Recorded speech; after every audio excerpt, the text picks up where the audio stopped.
2 minggu sebelum Silicon Valley Bank atau SVB runtuh, CEO menjual 3,6 juta dolar saham perusahaan. Dia tahu ada sesuatu yang akan terjadi dan tidak memberitahu siapapun.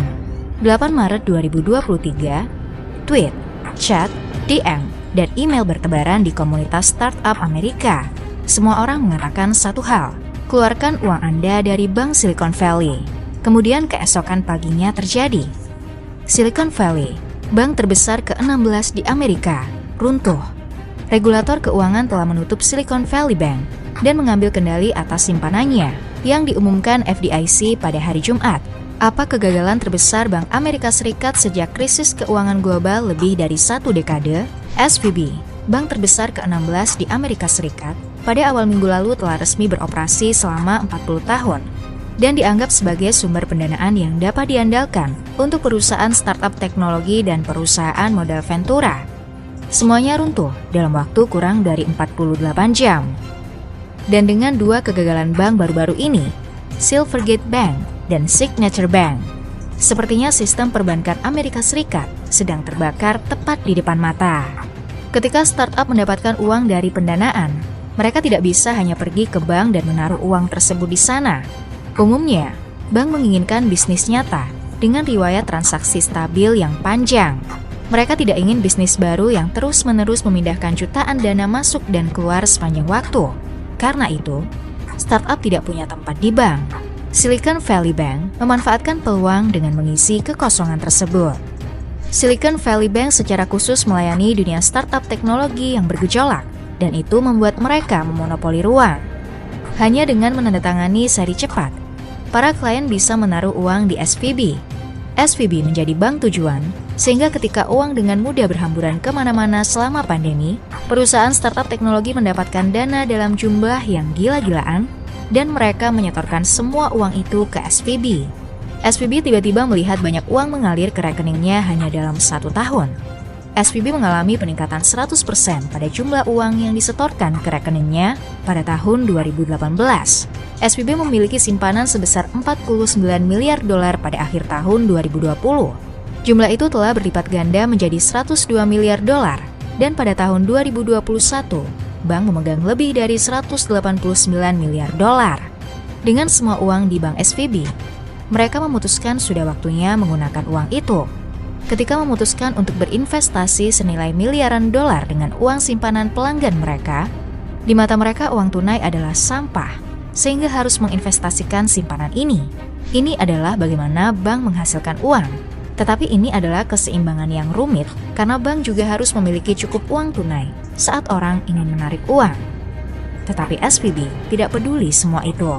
SVB membeli 117 miliar dolar sekuritas berbasis hipotek dan perbendaharaan 10 tahun dengan tingkat bunga hanya sekitar 1,5%. Tetapi pada Maret 2022, FBI mulai menaikkan suku bunga, sehingga nilai bos SVB Bonds mulai turun. Suku bunga naik tajam dan pasar obligasi merosot pada tahun 2022. Portofolio obligasi SVB mendapat pukulan besar. Karena mengapa ada orang yang membeli obligasi 1,5 SVB ketika ada obligasi 5% yang dapat Anda beli? Sekarang akan menjadi akhir jika SVB tidak menjual obligasi tersebut untuk kerugian. Tetapi karena tarif naik, jumlah uang beredar mulai menyusut, dan tidak ada lagi uang yang terbang kemana-mana seperti sebelumnya. Pendanaan untuk perusahaan teknologi mulai ikut melambat. Karena kondisi ekonomi memburuk selama setahun terakhir, para pelanggan mulai menarik uang mereka, khususnya pelanggan bank yang menarik deposito. SVB tidak memiliki cukup uang tunai sehingga mulai menjual beberapa obligasinya. Karena kerugian pelanggan dan lebih banyak perusahaan teknologi yang membutuhkan uang di akun mereka, SVB tiba-tiba kehabisan uang tunai untuk memenuhi penarikan dana, sehingga mereka harus menjual 1,5 obligasi itu dengan kerugian. Akhirnya pada Rabu 8 Maret, SVB membuat pernyataan mengejutkan.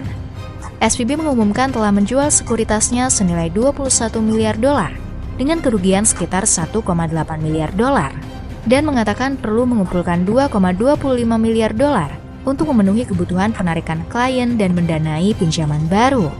Mereka pikir tidak ada yang akan peduli dengan kerugian 1,8 miliar dolar karena hanya nilai yang sangat sedikit. Mereka pikir mereka dapat dengan mudah mendapatkan dana untuk menutupinya. karena mereka adalah salah satu bank terbesar di Amerika selama semua deposan tidak mengambil uang mereka.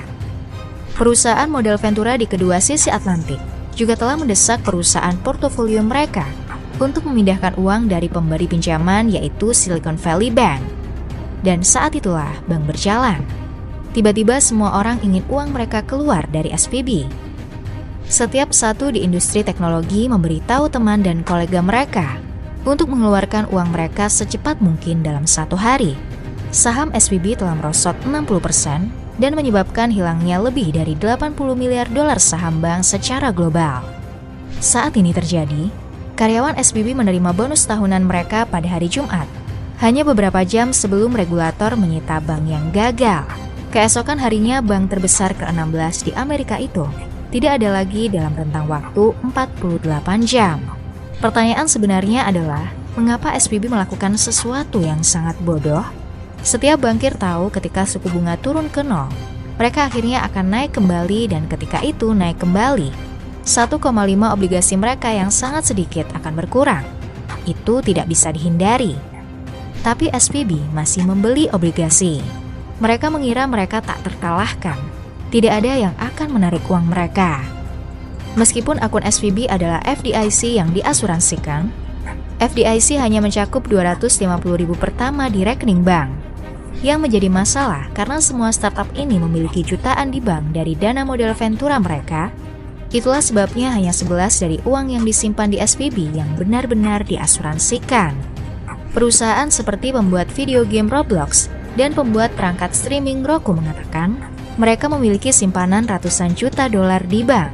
Roku mengatakan simpanannya dengan SVB sebagian besar tidak diasuransikan, membuat perusahaan asuransi turun 10% dalam perdagangan yang diperpanjang. Tetapi setelah beberapa hari panik, pemerintah melangkah dan mengambil keputusan. Pemerintah tidak menyelamatkan SVB. Itu akan tetap runtuh atau berakhir dengan sisa aset yang dibagikan kepada kreditur, kecuali pembeli dapat menghidupkannya kembali. Namun pada hari Minggu malam, agen-agen Amerika Serikat memperpanjang jaminan untuk menutupi semua simpanan di bank. Itu berarti pelanggan di SVB akan dapat mengakses semua uang mereka pada Senin pagi.